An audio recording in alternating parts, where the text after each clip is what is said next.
El profesor, de John Katzenbach, capítulo 34 y 35. Adrian giró bruscamente para evitar al otro vehículo y fue saludado con bocinazos y chillidos de neumáticos. El ruido resonó por todo el interior del Volvo, y no era difícil imaginar las maldiciones enfurecidas y los gritos de insultos que lo acompañaron. Miró hacia arriba y vio que obviamente había pasado una luz roja y había evitado un accidente apenas por un par de metros. Lo siento, es mi culpa, farfulló. No vi cuando cambiaba, como si el otro conductor que se alejaba a toda velocidad pudiera realmente escucharlo, o ver la mirada de disculpas en su cara. Esa es una mala señal, Audi, dijo Brian desde el asiento del acompañante. Las cosas se están patinando, tienes que mantenerte atento. Es lo que trato de hacer, respondió Adrian, con un toque de frustración mezclada en sus palabras. Simplemente me distraigo, le pasa a todo el mundo en algún momento u otro. No significa nada. Te equivocas en eso, contestó su hermano. Tú lo sabes. Yo lo sé, y probablemente el tipo con el otro coche ahora también lo sabe. Adrian siguió conduciendo, desviando los temores acerca de su propia capacidad para convertirlos en enojo contra su hermano. No sé cómo te atreves a decirme algo, le reprochó después de un segundo o dos. Quiero decir, tú eres quien nos ocultaba a todos nosotros lo que estaba pasando, cuando podríamos haberte ayudado. Brian resopló a manera de respuesta. ¿Nunca se te ocurrió, hermano querido, que tal vez yo no quería que me siguieran tratando más? Que tal vez ya había completado mi cuota de psicólogos, medicamentos y charlas y más charlas hasta el hartazgo. ¿Lo sabías? ¿Desde cuándo tenías un título de psicólogo? No te creo.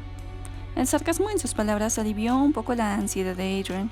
Su hermano tenía razón, por lo menos en cuanto a prestar atención y no distraerse mientras conducía.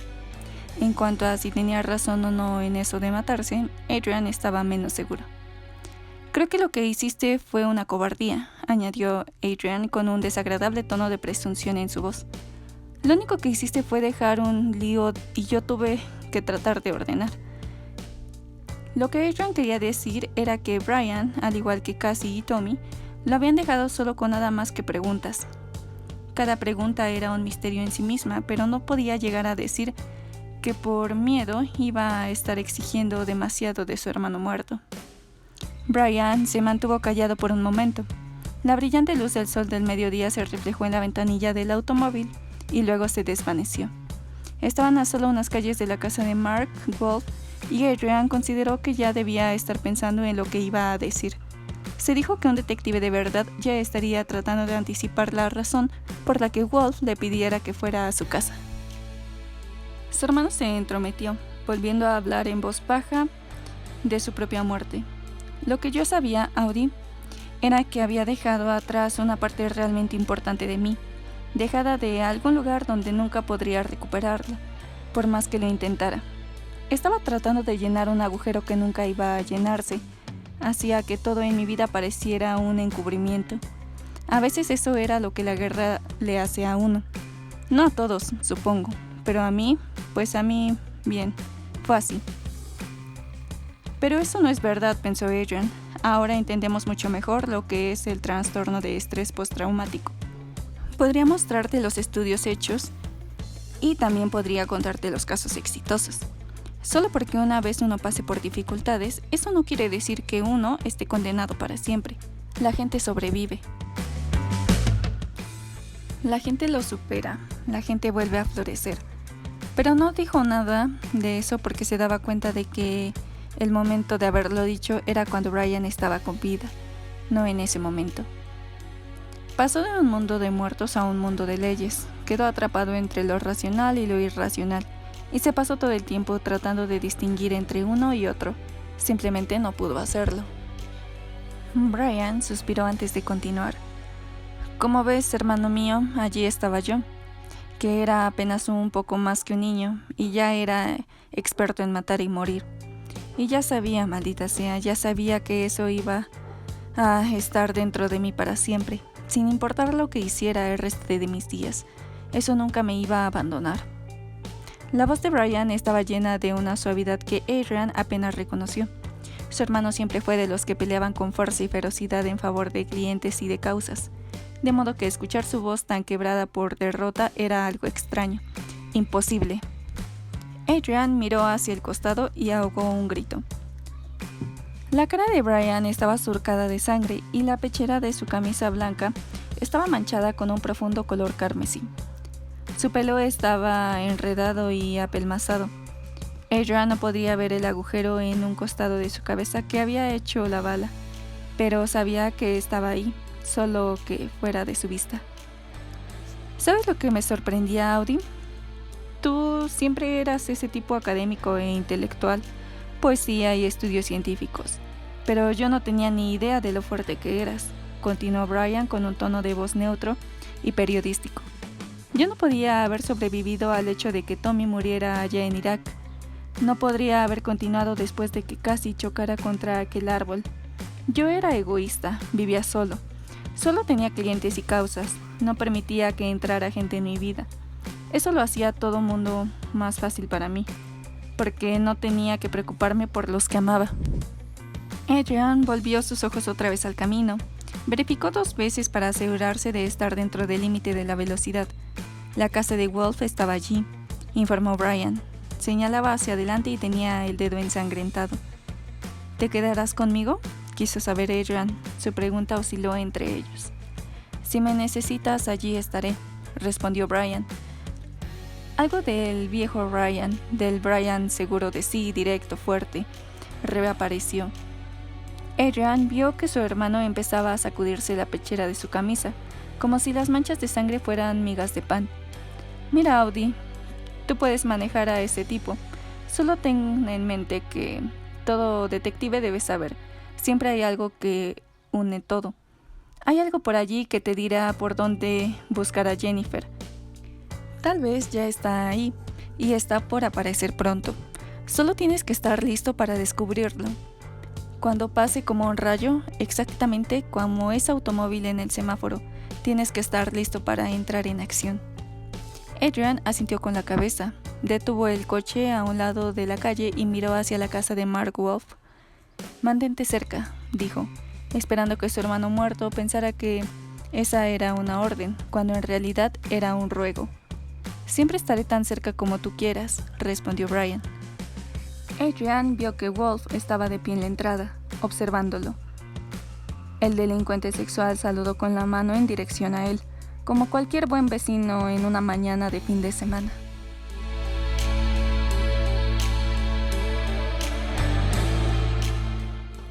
Adrian se sorprendió por lo alegre que se veía el interior de la casa de Wolf.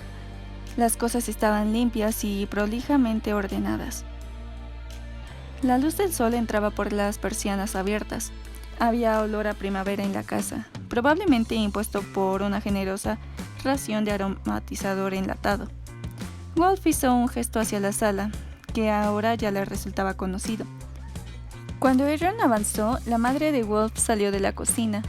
Saludó a Adrian afectuosamente con un beso en la mejilla, aunque evidentemente no tenía recuerdo alguno de sus visitas anteriores. Luego se dirigió apresuradamente hacia una habitación trasera para hacer un poco de orden y doblar la ropa lavada, que Adrian pensó que era una especie de comportamiento arreglado de antemano. Imaginó que Wolf había leccionado cuidadosamente a su madre acerca de qué decir y qué hacer cuando llegara Adrian. Wolf observó a su madre que se desaparecía por un pasillo y cerró una puerta de la habitación de atrás cuando ella se fue. No tengo demasiado tiempo, dijo. Se pone intranquila cuando la dejo sola durante demasiado tiempo. ¿Y cuando usted va a trabajar? No me gusta mucho pensar en eso. Una de sus amigas pasa día por medio. Tengo una lista de mujeres que ella conocía antes de que todo esto empezara a ocurrir, que están dispuestas, de modo que las llamo tantas veces como puedo. A veces las sacan a pasear, pero debido a mis problemas con la ley, a la mayoría de ellas no les gusta que las vean por aquí. Así que contrato al muchacho de un vecino para que venga después de la escuela y la vigile por un par de minutos. Los padres del chico no saben que tenemos este arreglo porque si lo supieran probablemente se lo prohibirían. De todos modos, ella no puede recordar su nombre 9 de cada 10 veces, pero le gusta cuando él pasa a verla. Me parece que cree que el niño soy yo, solo que hace 20 años. De todos modos, eso me cuesta $10 por día. Le dejo un sándwich para que almuerce. Todavía puede comer sin supervisión, pero no sé cuánto tiempo más durará eso, porque si se ahoga, se detuvo. El dilema en que se encontraba era obvio. Adrian no estaba muy seguro de qué tenía que ver todo eso con él, pero escuchó la voz de Brian, que le susurraba al oído y le decía: «Tú sabes lo que viene a continuación de esto, ¿no?». Segundos más tarde, Wolf se giró hacia Adrian. «Sé que teníamos un acuerdo, pero…» Adrian pudo escuchar la risa sofocada de su hermano. «Necesito más. La promesa de que usted no irá a la policía no es suficiente. Necesito que me pague por lo que estoy haciendo. Se requiere mucho tiempo y energía. Yo podría estar haciendo horas extra en mi trabajo, haciendo un poco más de dinero». Wolf se trasladó a la estancia. Sacó la computadora portátil de su madre de la bolsa de tejidos y empezó a conectarla a la pantalla grande de televisión. «¿Qué le hace pensar?», empezó Adrian, pero fue interrumpido. «Sé todo sobre usted, profesor. Sé muy bien cómo son las cosas con ustedes. Los tipos académicos, son ricos, todos ustedes tienen dinero guardado en algún lugar. Todos esos años recibiendo subvenciones del gobierno para investigar todos los beneficios que reciben del Estado, sus colegas en la escuela de negocios probablemente los orientan para que hagan buenas inversiones. Ya sabe, ese Volvo viejo, la ropa gastada, usted puede dar la impresión de no tener un centésimo, pero sé que usted tal vez tiene millones escondidos en alguna parte». Adrian pensó que las personas que decían «lo sé todo» sobre algo o alguien, en general no sabían nada, pero se guardó esa opinión. «¿Qué es lo que está buscando?». «Mi parte, unos honorarios adecuados por mi tiempo». Brian estaba susurrando instrucciones en el oído de Adrian, quien podía percibir un cierto regocijo en la voz de su hermano. El placer de todo abogado, poner trampas. «Esto me suena a extorsión». «No, pago por servicios prestados». Adrian asintió con la cabeza. Todo lo que hizo fue seguir las directas indicaciones de su hermano, que le daba instrucciones rápidas. «Pídele el teléfono». Adrian hizo lo que le decía. «Bien, ¿tiene usted un teléfono celular para que yo pueda hacer una llamada? Me temo que nunca llevo uno conmigo». Wolf sonrió, metió la mano en el bolsillo y sacó el teléfono. Se lo arrojó a Adrian. «Llame», dijo. «Empieza a mentir». Adrian se quedó momentáneamente confundido respecto a lo que su hermano quería decir, pero vio en sus propios dedos que marcaban los números en el teclado. Por un segundo pensó que la mano de Brian estaba conduciendo la suya. Marcó el 911.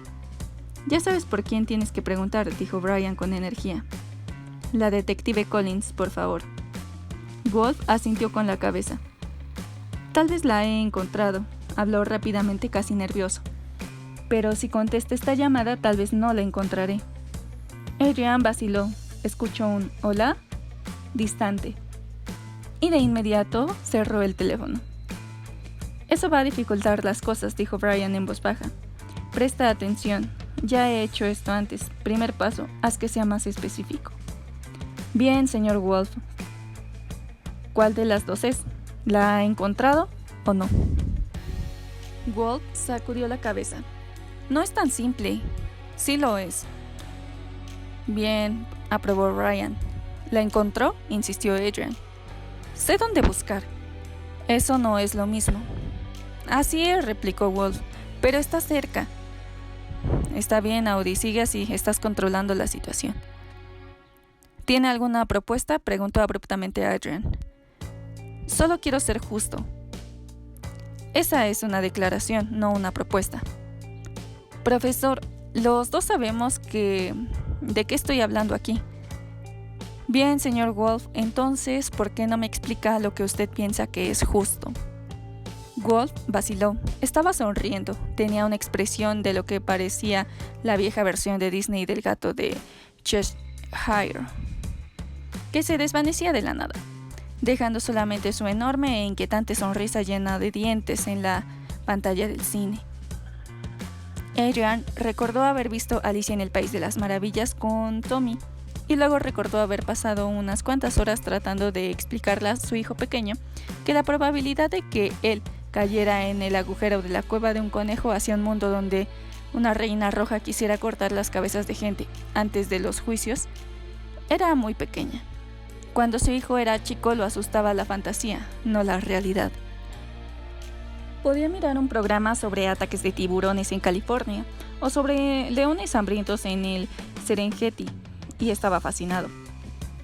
Pero las orugas que fuman narwhal hacían que diera vueltas y vueltas gritando en la oscuridad en lugar de dormir.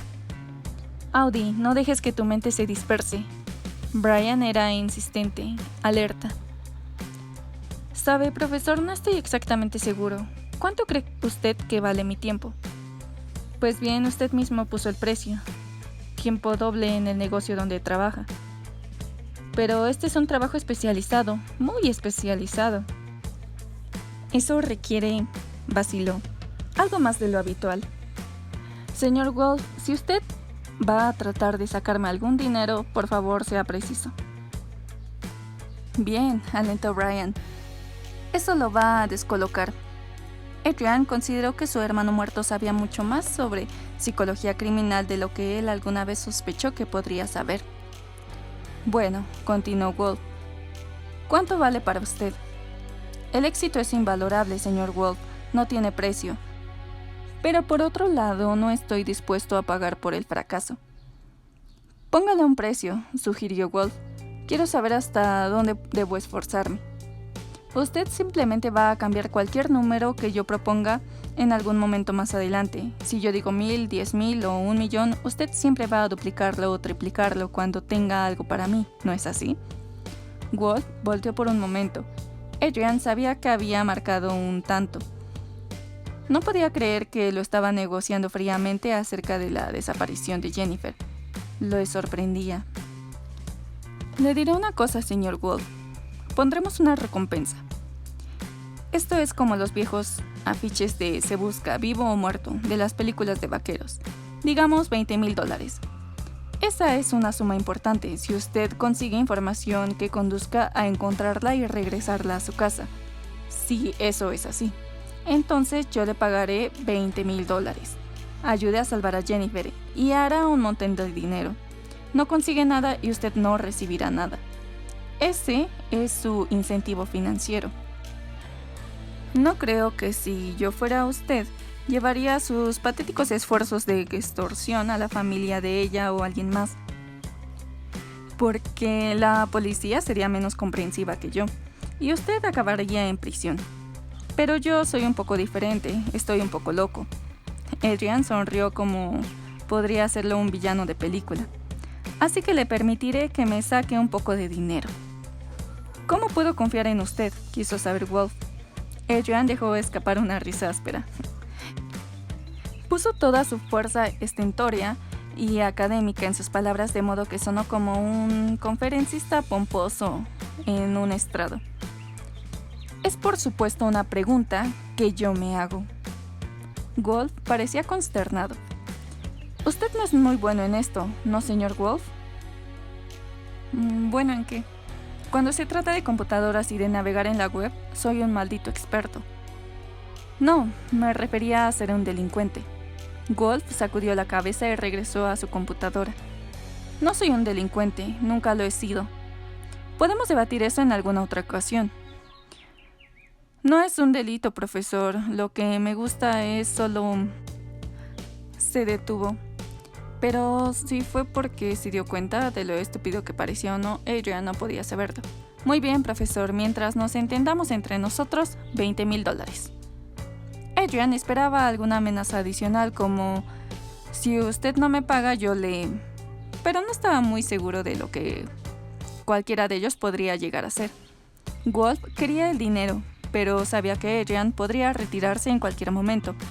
Le pareció que estaba perfectamente todo equilibrado. Ambos tenían necesidades, así que jugarían el juego.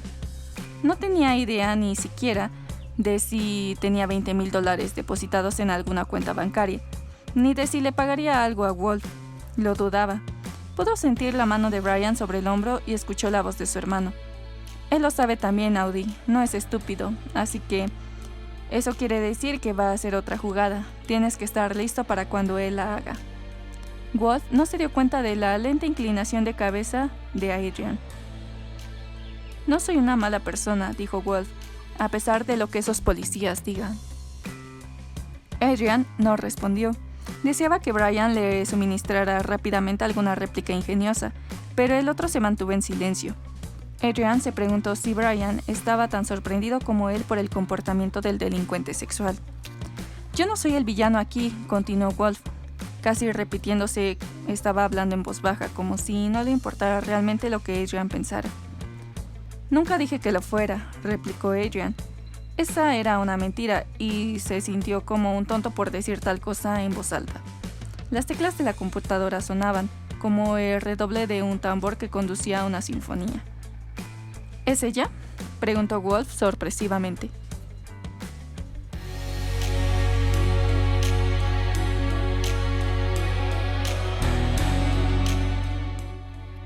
Era la última hora de la tarde, y Terry Collins estaba sentada en su automóvil fuera de la casa de los Regents, reuniendo fuerzas para caminar hasta la entrada y dar malas noticias.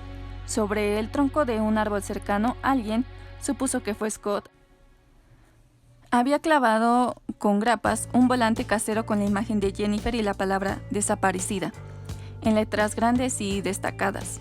Tenía una sección que decía vista por última vez y la otra leyenda si alguien la ve por favor llamar al, seguida de los números del teléfono. No era distinto del tipo de afiches que la gente en los suburbios hace para perros perdidos y gatos ausentes, solo que estos animales ya habían probablemente sido atropellados por algún automóvil o incluso habían servido de alimento para los coyotes que ocupaban las áreas boscosas cercanas, a los que les gustaba hacer caer a los perros pequeños en trampas fratricidas. Le sorprendió un poco que no hubiera llamado todavía a los canales de televisión. La inclinación natural de las personas como Scott era convertir una desaparición en un espectáculo. Mary estaría delante de las luces y las cámaras, los ojos llenos de lágrimas, retorciendo las manos, rogándole a quien fuera que simplemente dejara libre a la pequeña Jennifer. Eso Terry lo sabía. Era tan inútil como patético. Terry recogió algunos documentos de la policía y copias de las hojas de búsquedas, dedicadas a las personas desaparecidas, una colección que daría la impresión de que se había estado ocupando el caso, cuando todo lo que realmente representaba era frustración tras frustración. Había dejado en su oficina todo lo referido a la cinta de seguridad de la estación de autobuses y todo lo relacionado con sus conversaciones con Adrian Thomas.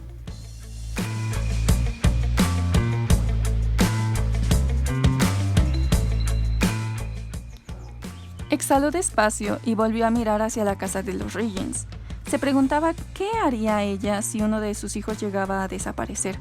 Quedaría atrapada, se dio cuenta, entre el deseo de apartarse de cada recuerdo que hubiera quedado escrito en toda la casa, y la imposibilidad de abandonar la esperanza de que tenía que permanecer allí, esperando, en caso de que lo improbable ocurriera y el niño perdido apareciera de regreso en la puerta.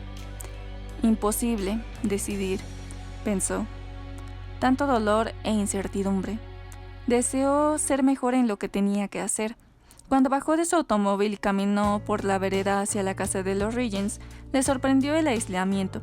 Había gente afuera en las otras residencias usando las últimas horas del día para trastrillar las hojas muertas que quedaban en el invierno o sembrando plantas perennes en los jardines que finalmente comenzaban a revivir con la primavera.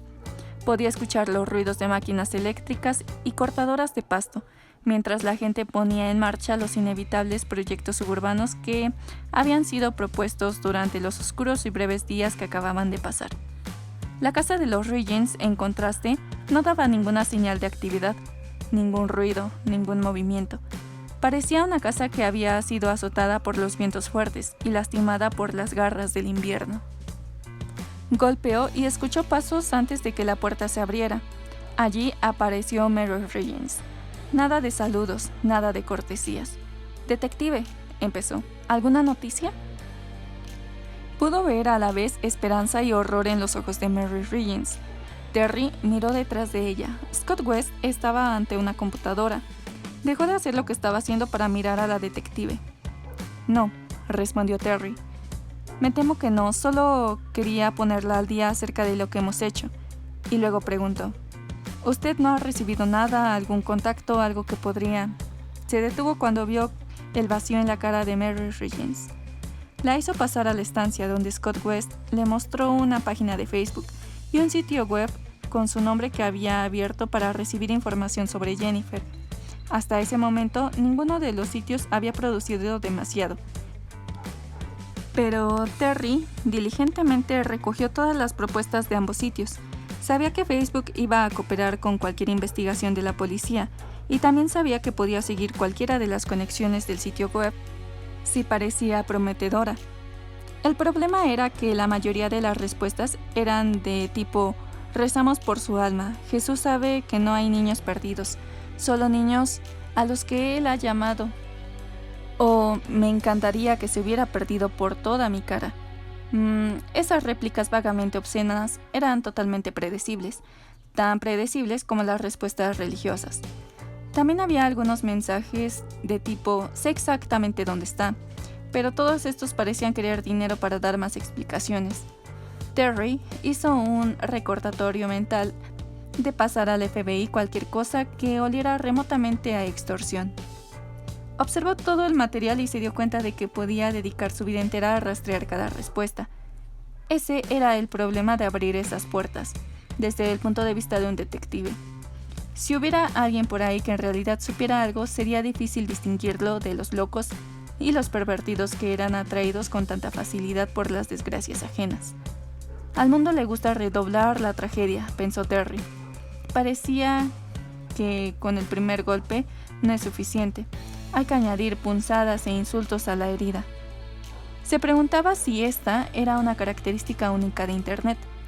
Cuando uno sacaba a la luz algo personal, le abría la puerta a los extraños. ¿Cree usted que algo de esto puede ayudar?, preguntó Scott. No lo sé. Él miró la pantalla de la computadora. Yo sí, dijo sombríamente. Scott vaciló mientras miraba al otro lado de la habitación. Mary Riggins había ido a traer café para los tres. Hice esto para ella, la hizo sentir como que estaba ayudando a hacer algo para encontrar a Jennifer. Es un poco como recorrer el auto todo un vecindario, como si pudiéramos encontrarla como se encuentra a un par de guantes tirados a un costado de la calle. Pero no servirá de nada, ¿no, detective? No lo sé, mintió Terry. Podría ayudar, hay casos en los que ha servido, pero también... Scott la interrumpió para terminar lo que ella estaba diciendo, como era un hábito en él. Lo más común es que solo sea un ejercicio fútil. ¿No, detective? Terry se preguntó por un instante qué clase de persona usaba expresiones como ejercicio fútil en la conversación. Mantuvo una mirada serena e inexpresiva, mientras hacía un gesto de asentimiento con la cabeza. Scott parecía tener unos cimientos en la realidad que se manifestaban como una especie de crueldad insensible, desconcertada. Imaginó que esto le venía a sus sesiones de terapia. Estoy tratando de ayudarle a enfrentar los hechos, explicó. Han pasado días, días y días y días y días. Las horas pasan, estamos sentados aquí como si estuviéramos esperando que sonara el teléfono y fuera Jennifer que dice: «Hola, ¿pueden pasar a recogerme a la parada de autobús?» Pero esa llamada en realidad no va a producirse. No hemos sabido nada. Es como si la tierra se hubiera tragado a Jennifer. Scott se inclinó en su silla y agitó la mano en el aire. Esto es un mausoleo. Mary no puede simplemente sentarse en la oscuridad por el resto de su vida esperando. Terry pensaba que era exactamente lo que Mary debía estar haciendo. Todos siempre quieren que las personas sean objetivas, hasta que se trata de su propio hijo, cuando él es el que está involucrado. Entonces no hay realidad, solo existe la posibilidad de hacer lo que uno puede.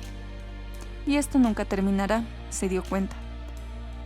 No creía que hablar acerca de enfrentar los hechos tuviera algún sentido, pero se daba cuenta de que se encontraba del lado equivocado de la ecuación, que estaba siendo escrita en el hogar de los Riggins. Aceptó la taza de café de la mano de Mary Riggins y la observó cuando se sentó delante de ella. Ahora envejecerá rápidamente, pensó Terry.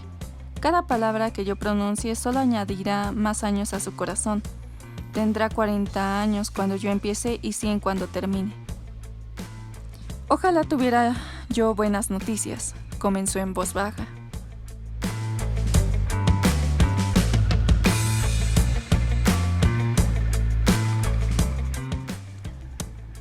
El profesor, de John Katzenbach. Capítulo 35. El ruido de sirena llegó a un crescendo aterrador, lo cual hizo que Jennifer imaginara que estaba directamente fuera de su celda. Antes de detenerse de golpe, pudo escuchar los ruidos sordos y graves de varias puertas de automóvil que se cerraban de golpe. Esto fue seguido de inmediato por un tableteo como de una ametralladora sobre una puerta lejana. No escuchó efectivamente que alguien gritara «¡Policía! ¡Abran!», pero su imaginación llenó el hueco, especialmente cuando escuchó pasos apurados que resonaban como una cadencia de tambor que venían en un piso superior. Permaneció inmóvil, helada, pero no porque eso fuera lo que le habían dicho que hiciera, sino más bien porque estaba sobrecogida por sus pensamientos e imágenes que se formaban en algún sitio de la oscuridad precisamente delante de ella. La palabra rescate se adhirió vagamente a su corazón. Jennifer ahogó un grito, un estallido repentino desde adentro que se convirtió en un sollozo. Esperanza, posibilidad, alivio, todas esas cosas y muchas más le atravesaron como una corriente de río sin freno, una corriente de entusiasmo. Sabía que la cámara la estaba observando, y si la cámara estaba captando cada movimiento que ella hacía, sabía que la imagen estaba apareciendo en alguna pantalla de algún lugar. Pero por primera vez en ese momento, había otra persona que podría verla. Alguien que no era ni el hombre ni la mujer. No alguien anónimo y sin cuerpo. Alguien que podría estar a su lado. No, pensó, alguien que está totalmente a mi lado. Jennifer se volvió ligeramente en dirección a la puerta de la celda. Se inclinó hacia adelante escuchando. Trató de escuchar voces, pero solo había silencio. Se dijo a sí misma que esto era bueno. En su mente Jennifer imaginó lo que estaba ocurriendo. Tuvieron que abrir la puerta de la entrada. No se puede no abrir la puerta cuando la que golpea es la policía. Hablaron entre ellos. ¿Es usted? Y si tenemos razones para creer que ustedes están reteniendo a una joven aquí, Jennifer Riggins, ¿la conoce? El hombre y la mujer dirán que no, pero sin poder hacer que la policía se vaya porque los policías no les creen. Los policías se muestran firmes. Nada de tonterías, no están dispuestos a aceptar mentiras. Entrarán a la fuerza y ya deberán estar en alguna habitación de arriba. La policía es precavida, están haciendo preguntas, educados pero enérgicos. Saben que estoy aquí, pero tal vez saben que estoy cerca, pero no saben aún dónde. Es solo cuestión de tiempo, señor Piel Marrón. Estarán aquí en cualquier momento.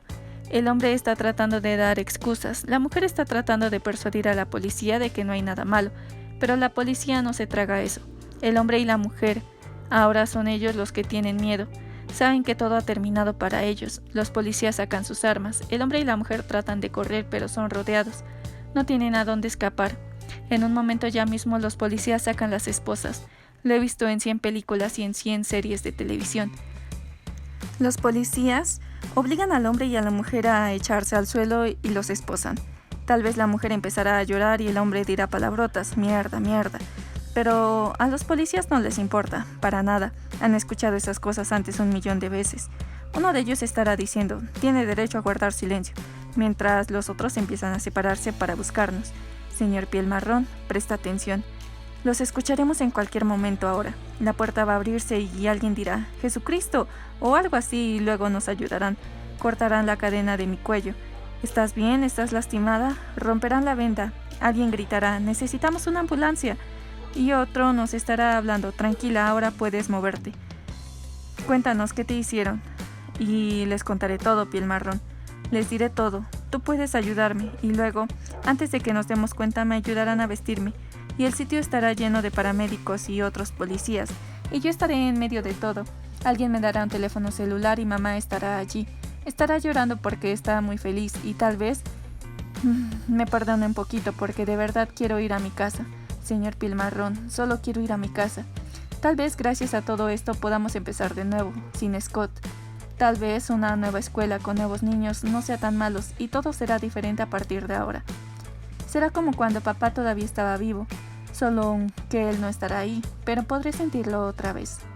Sé que él es quien nos ayudó a encontrarme, aunque esté muerto. Fue como si él les hubiera dicho dónde buscar y vinieron y nos encontraron. Y entonces, señor Piel Marrón, los policías nos sacarán. Será de noche y habrá cámaras con flashes y reporteros haciendo preguntas a gritos. Pero no diré nada, porque nos vamos a casa. Tú y yo, juntos.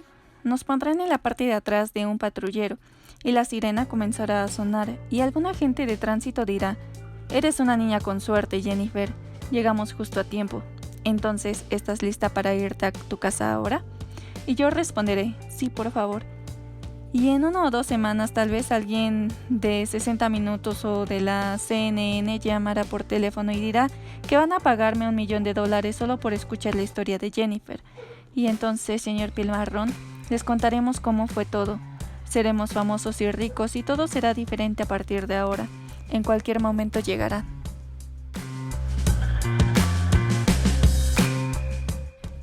Escuchó atentamente, a la espera de que una parte de la fantasía hiciera algún ruido y le confirmara lo que ella sabía que estaba ocurriendo, apenas un poco más allá de su alcance. Pero no hubo ruido alguno, lo único que podía escuchar era su propia respiración, rápida y áspera. Le habían dicho que guardara silencio, sabía que eran capaces de hacer casi cualquier cosa. Habían reglas que ella no podía violar, la obediencia lo era todo. Pero aquella era su oportunidad, pero no estaba segura de cómo manejarla. Cada segundo en silencio era agudo, espinoso. Podía sentir que se estremecía cuando los conocidos espasmos musculares atormentaban su cuerpo. Mantenerse inmóvil era casi imposible. Era como si cada terminación nerviosa por separado, cada uno de los diferentes órganos dentro de ella, cada pulso de sangre a través de sus venas, tuviera una exigencia diferente y un programa de acción distinto. Tenía la sensación de que la estaban haciendo girar. Era como el primer movimiento en una montaña rusa, cuando los rieles caen abruptamente y el carro de pronto se hunde a gran velocidad en el ruido. Jennifer esperó. Era una agonía, se sentía como si estuviera a centímetros de ser rescatada. Estiró la cabeza tratando de escuchar algo que le permitiera saber qué estaba ocurriendo, pero el silencio la paralizó, y entonces pensó: «Esto se está prolongando demasiado, señor Piel Marrón, esto se está prolongando demasiado». Estaba entrando en pánico y consideró todas las cosas que podía hacer. Podía empezar a gritar: «¡Estoy aquí!», o tal vez podría empezar a hacer sonar la cadena. Podía dar una vuelta a la cama o patear el inodoro, algo que quienquiera que estuviera arriba se detuviera, escuchara y supiera que ella estaba cerca. «Haz algo para que no se vayan». Ya no podía soportar más y sacó las piernas sobre el borde de la cama, pero era como si fueran de goma, estaban débiles y sin fuerza. Se obligó a levantarse, todo estaba a punto de ocurrir. Sabía que tenía que gritar pidiendo ayuda, tenía que hacer algún ruido estruendoso, un chillido, un grito, algo que pudiera hacer que llegara ayuda. Jennifer abrió la boca y tomó fuerzas. Y entonces, con la misma rapidez, se detuvo. «Me van a hacer daño». «No, la policía te va a escuchar, ellos te salvarán». «Si la policía no viene, me matarán». Se le ahogaba la respiración en el pecho, tenía la sensación de que le estaban aplastando. «Me matarán de todos modos». «No, soy valiosa, soy importante, significo algo, soy la número 4. Ellos necesitan a la número 4». Estaba atrapada entre todas las posibilidades. Todo la asustaba. Jennifer sabía que tenía que salvarse, pero detrás de la venda era como si pudiera ver 2 caminos, ambos peligrosamente cerca desde un despeñadero, y no podía darse cuenta de cuál de los 2 era el camino seguro, el camino correcto, y sabía que cualquiera que escogiera sería un camino sin regreso. El sendero iba a desaparecer detrás de ella. Podía sentir las lágrimas calientes que bajaban por sus mejillas. Quería desesperadamente escuchar algo que le dijera qué camino tomar, pero el silencio la torturaba tanto como cualquiera de las cosas que el hombre y la mujer le habían hecho. Jennifer pensó: «Voy a morir, de una manera u otra voy a morir». Nada tenía sentido, nada era claro, no había ninguna manera de decir con alguna certeza qué era lo correcto o qué era lo equivocado. Apretó al señor piel marrón con fuerza, y entonces, como si fuera la mano de otra persona que empujaba la suya con insistencia, levantó el borde de la venda.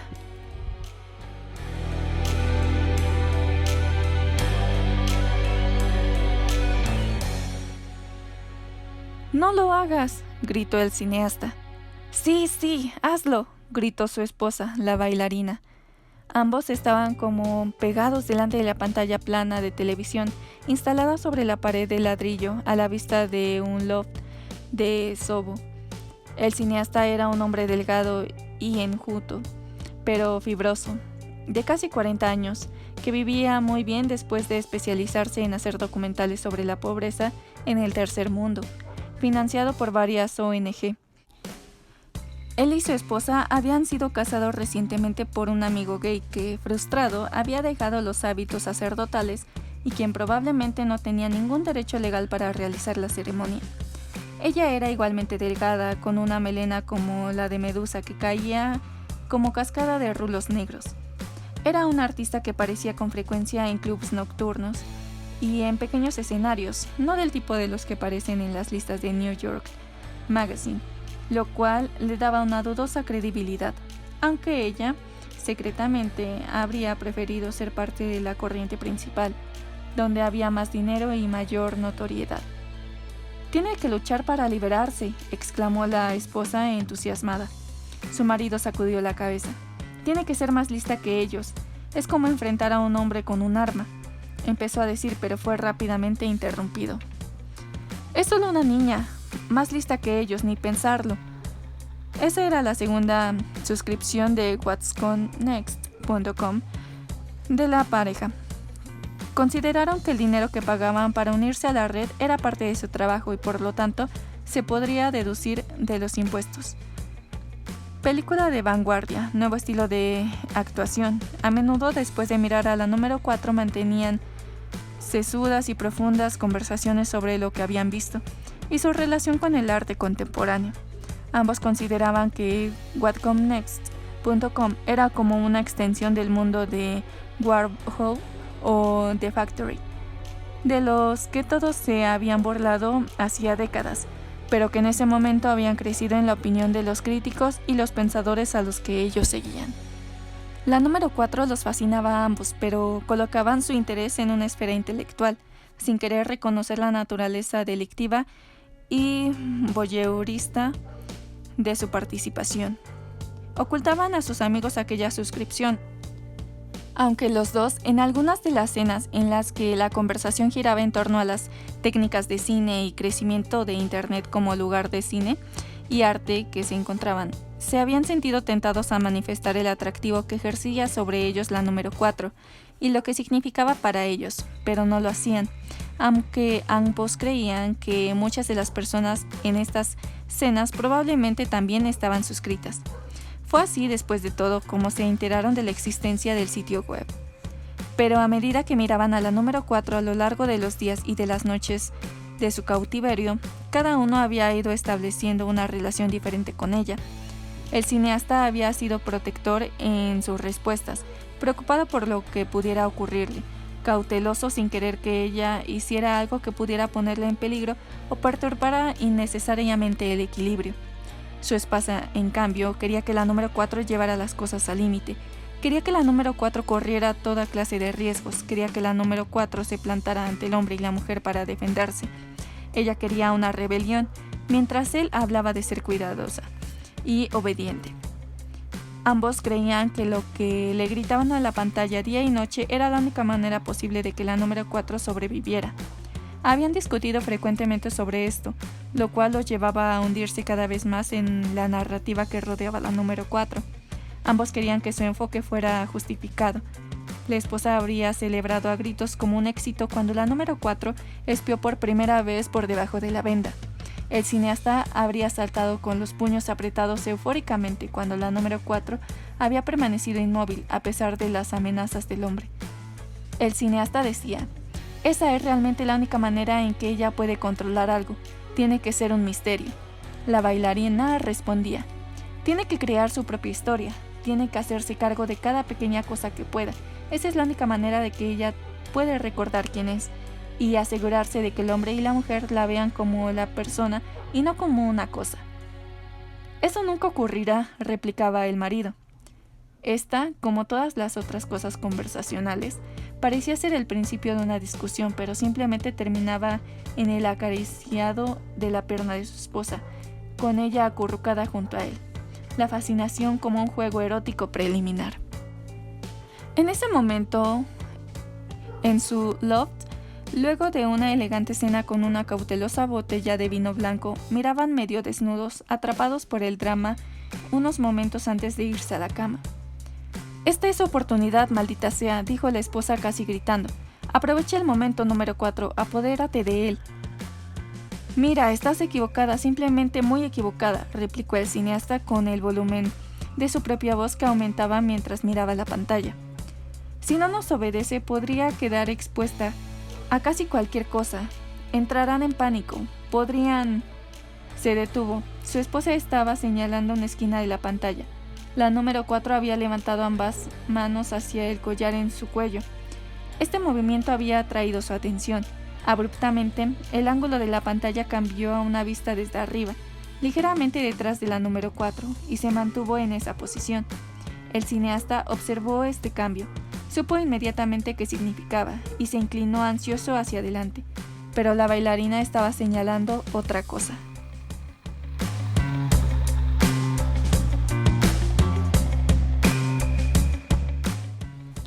Jennifer metió al señor piel marrón bajo su brazo y llevó las manos al cuello y la cadena. Comprendió que tenía 3 opciones: hacer algún ruido, tratar de correr, no hacer nada y rogar que llegue la policía. Lo primero era precisamente lo que había dicho que no hiciera. No tenía idea de los policías y si estaban arriba podrían escucharla. Hasta donde ella sabía, su celda era a prueba de ruidos, para el caso de que ocurriera lo que estaba ocurriendo. Pensó que el hombre y la mujer habían planeado tantas cosas que ella tendría que hacer algo inesperado. Esta idea la aterrorizaba. Comprendió que estaba en un precipicio. Evaluó todo, pero una energía desesperada la sobrecogió. Jennifer empezó a tironear del collar de perro. Unas uñas rasguñaban y se clavaban. Apretó los dientes. Paradójicamente, no se quitó la venda. Era como si hacer 2 cosas prohibidas era demasiado como para que ella las hiciera a la vez. Sintió cómo las uñas se le rompían. Sintió que la piel del cuello se le irritaba. Respiraba como un clavadista atrapado debajo de las olas, buscando una bocanada de aire. Hasta la última hebra de fuerza que le quedaba fue concentrada en el ataque al collar. El señor piel marrón se le escapó de las manos y cayó al suelo, a sus pies. Debajo de la venta sollozaba de dolor. Quería gritar, y en el instante en el que abrió grande la boca sintió que la tela comenzaba a romperse. Ahogó un grito y arrancó salvajemente el collar, y de pronto se soltó. Jennifer sollozaba, casi cayéndose de espaldas sobre la cama. Sintió el tintineo de la cadena al caer al suelo. El silencio la rodeaba, pero interiormente a Jennifer le parecía que sonaba una gran obertura de ruidos discordantes, como cuando se pasa una uña por una pizarra o como si un monitor jet estuviera pasando a pocos centímetros de su cabeza. Apretó las manos contra las orejas, tratando de alejar estos ruidos. Intentó calmarse. La libertad repentina hizo que se mareara. Era como si la cadena la hubiera estado sosteniendo, como los cordeles de una marioneta. Y entonces, abruptamente, sus piernas se volvieron de goma, y sus músculos flamearon como una bandera rota movida por una ráfaga de viento. Cientos de ideas le pasaron por la cabeza, pero el miedo rechinante los oscurecía todas. Temblorosa, alzó la mano y se quitó la venda. Sacarse el trozo de tela negra fue como mirar directamente al sol. Levantó la mano y parpadeó. Lagrimeaban los ojos y creyó que estaba ciega, pero con la misma rapidez comenzó a recuperar la vista, luchando por encontrar el foco como una cámara de cine.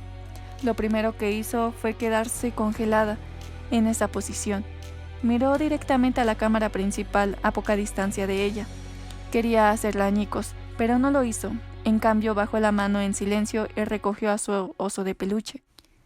Luego, lentamente se volvió hacia la mesa donde había visto su ropa cuando habían espiado por debajo de la venda antes. La ropa había desaparecido. Se tambaleó un poco como si la hubieran abofeteado.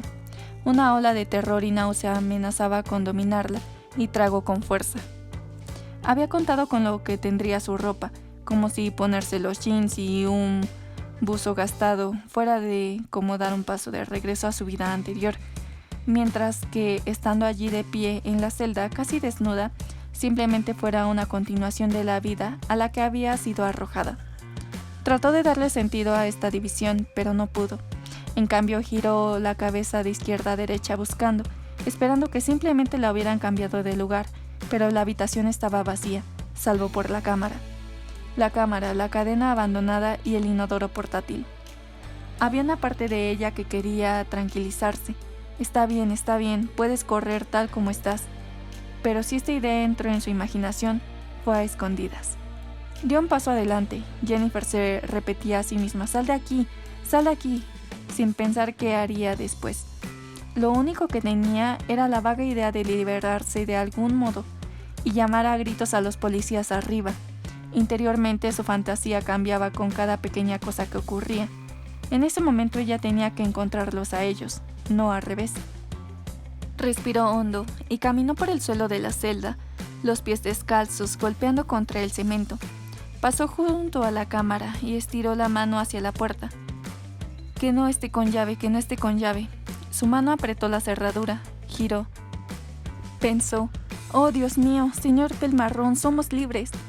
Delicadamente, tratando de ser tan sigilosa como le fuera posible, abrió la puerta. Se puso tensa a la vez que se decía a sí misma, prepárate, vamos a correr. A correr con fuerza, rápido, a correr cada vez con más fuerza y más rápido de lo que jamás lo hayas hecho.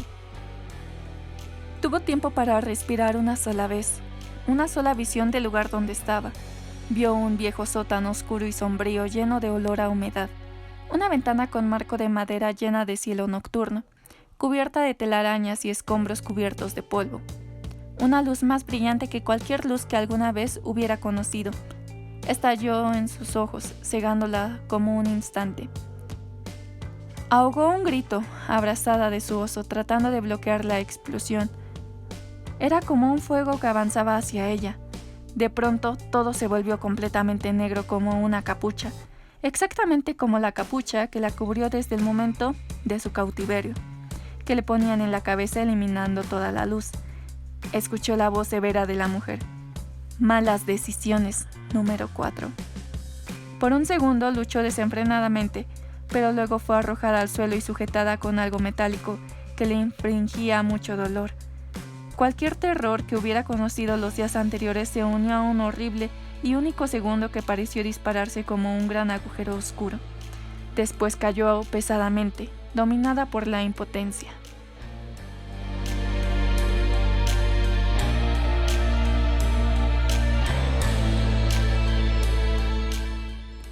La bailarina sacudió la cabeza.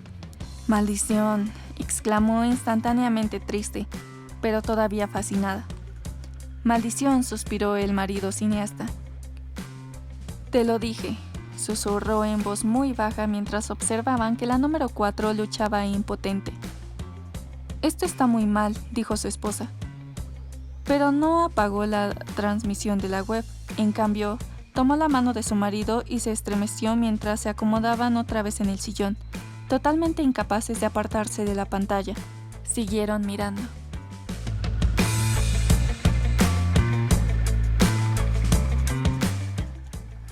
Al mismo tiempo, en la Universidad de Georgia, en la residencia Tau Epsilon Phi, el muchacho de la fraternidad envió un mensaje de texto a su compañero de habitación atrapado todavía en su clase nocturna. Decía, «Mierda, ganamos. Lo están pasando ahora. Te lo estás perdiendo». Tiró su teléfono a un lado y se concentró en la pantalla. Sus labios estaban secos, su garganta reseca, y le pareció que la habitación de la residencia de estudiantes se había puesto sumamente calurosa. Estiró la mano y agarró el borde de su escritorio, como si necesitara sostenerse para no balancearse de un lado a otro. Sabía que lo que estaba mirando era real. Los gritos de la número 4 de ninguna manera podían ser falsos, y se movió en su asiento, a la voz excitado y avergonzado. En la esquina de la pantalla frente a él, el reloj de la violación se detuvo por un momento en un número, que destelló en rojo antes de que regresara a 0.